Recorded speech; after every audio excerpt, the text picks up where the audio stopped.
Hey guys, it's Brandon Miniman from Pocketnow.com, and this is a look at the home screens on the Google Nexus One. We're going to talk about the live wallpapers, the widgets, and the various home screens that you can have on this device. So let's start off by turning it on.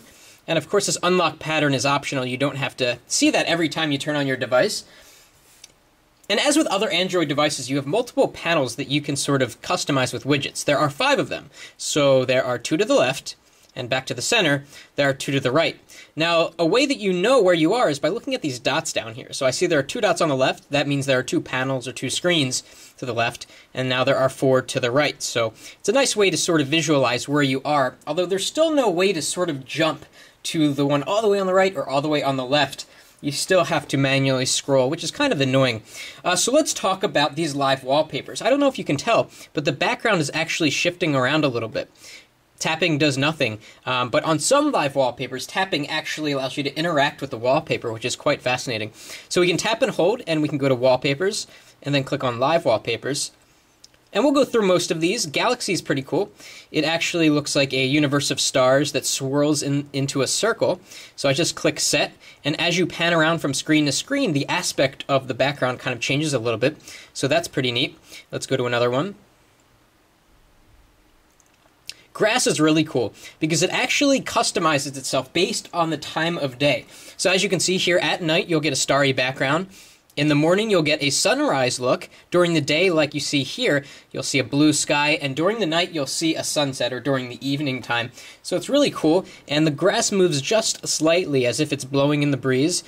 And as you slide to the right and to the left, the sort of blades of grass slide with the screen movement. So very interesting and nice and subtle live wallpaper. Magic smoke is what you saw a moment ago, and you can actually change the look of the magic smoke by tapping here.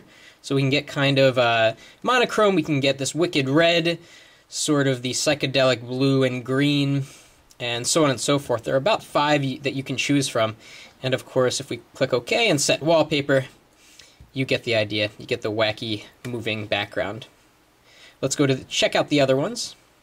Okay, there's one called Many. It says all music visualizations together, slowly revolving in 3D.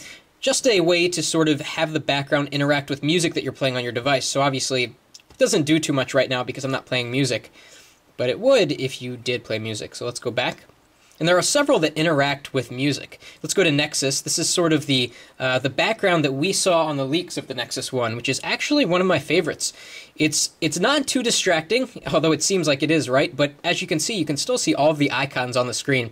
What's really neat is you can interact with it, so you can tap on it, and if you go really quickly, you get many different colors. It's kind of just fun to, when you're bored, just tap along on the screen. Anyway, let's go to the next one. We have something called Polar Clock, which doesn't always work. Let's see if it'll work this time. And see, this happens. It says the application Android Live Wallpapers has stopped working. So that's kind of annoying. So let's go back to the other ones. We have Spectrum and VU Meter, which also work with the music. Also, Waveform works with music. This one is really cool. It's called, I don't know what it's called. What was it called? It was called Water. So we can set the wallpaper. This is another one you can interact with. So you get this kind of water with the leaves there, the colored leaves, and you can tap on the screen to have the water move, sort of like Koi Pond on the iPod Touch or the iPhone. So very cool. As you swipe across, you get to see more leaves and a bigger view. Very fun background. Now, these live wallpapers do indeed use up battery life. In fact, there's a screen you can go to, and we'll talk about that in a future video, that lets you see the breakdown of how the device is using battery life. And you'll see that about 5% of the usage comes from these live wallpapers. So if you're really concerned about battery life, you definitely want to use a standard wallpaper. And down here we can click Wallpapers and see sort of the default wallpapers, or the ones that come on the device that aren't animated. And there are some very nice ones. Some blades of grass, it looks like a cave, many different choices here. Let's go with just a plain one. We'll go with the grass just because it works very well. And there you go, blades of grass. So let's talk about some of the widgets that you can add. I'd say that the widgets that you can add aren't as robust as you'd find on the HTC Hero, for example. There's a lot of Android devices, and each of them pretty much have different widgets that you can use.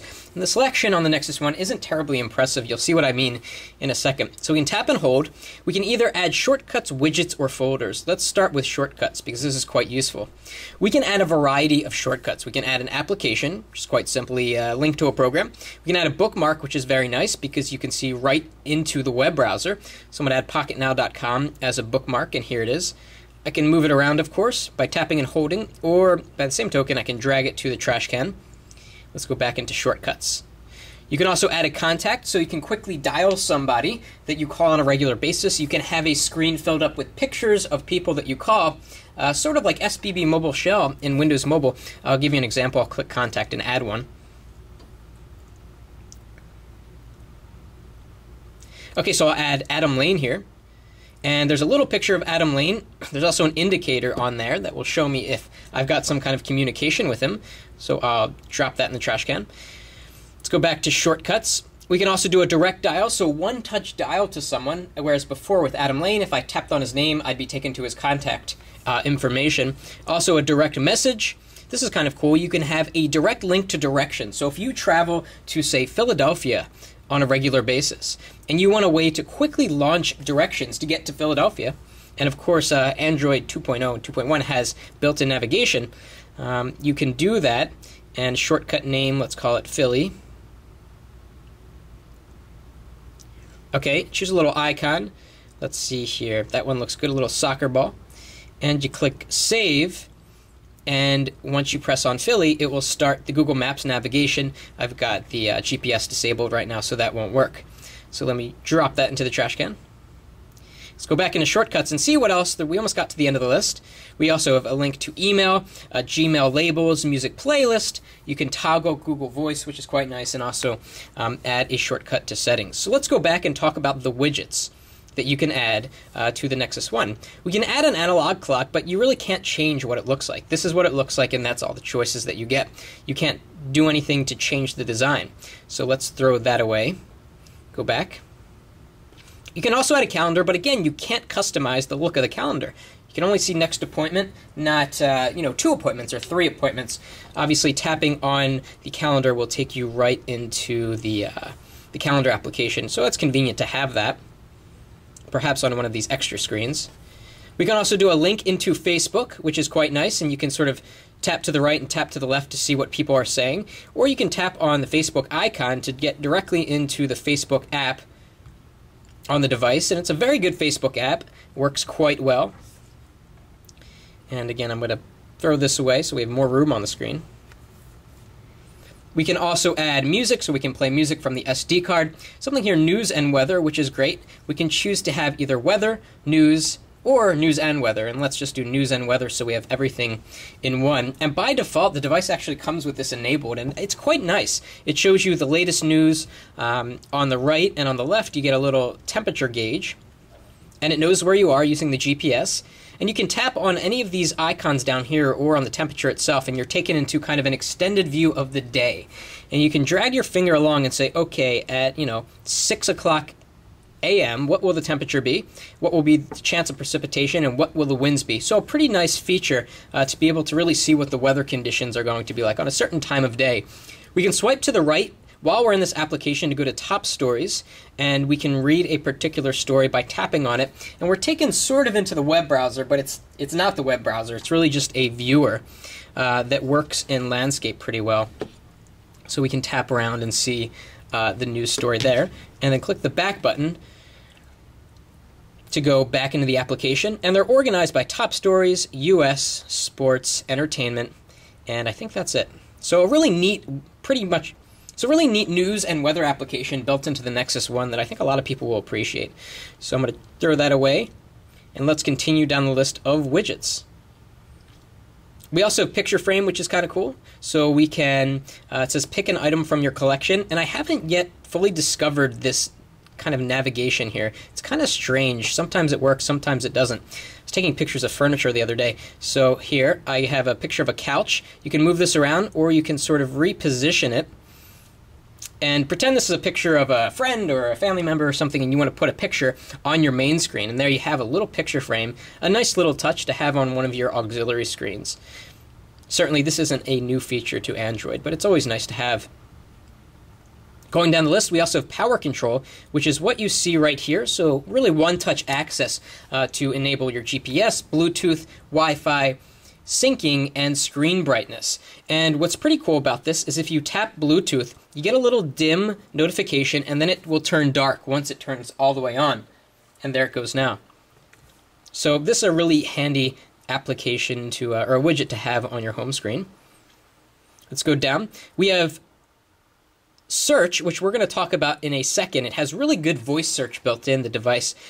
We also have TweeDroid and TweeDroid Large. I don't know if I'm saying that right. This is pretty much the best application I've found for Android, and it says we need to have more space on the home screen to add that.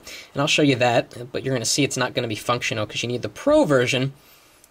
But really cool, you can have a whole panel devoted to Twitter, so you don't have to actually drill into the application. So we'll throw that away. And let's finish down the list. And down here we have YouTube, which is pretty cool, so you can actually quickly upload a video. You can press the record button, film a video, and the Nexus One will remember your username and password, so you can instantly upload the videos, or you can search the library of YouTube. Tapping on the whole button will actually bring open the Android YouTube application, which is quite nice. Let's talk about this search. So to the right of the search, there's a little microphone, so if I talk to it, it will search for what I say. So let me try this. Oops.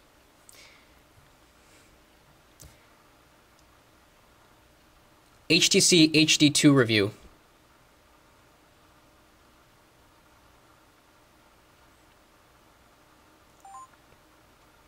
Perfect. Has really fantastic voice recognition that works almost all of the time. So that's a really nice feature to have in case you don't want to type or you're walking down the street. You quickly want to find, the Starbucks in Philadelphia that you're trying to give them a call or something like that. So let's slide that down and see what else we have. We've gone through all of the widgets. Finally, you can add folders to your main screen. You can add contacts.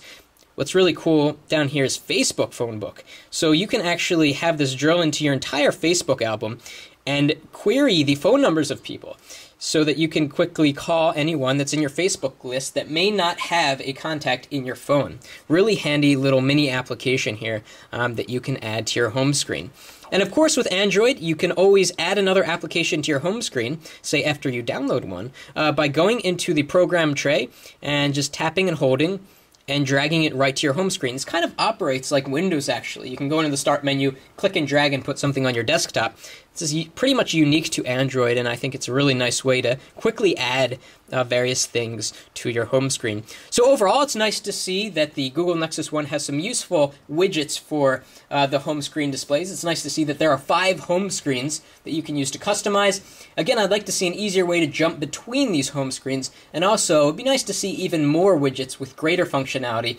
It would be nice to have a stock Twitter widget, for example, that allows you to update your status instantly and things like that. But pretty nice, and the live wallpapers are also quite impressive. That's it for now.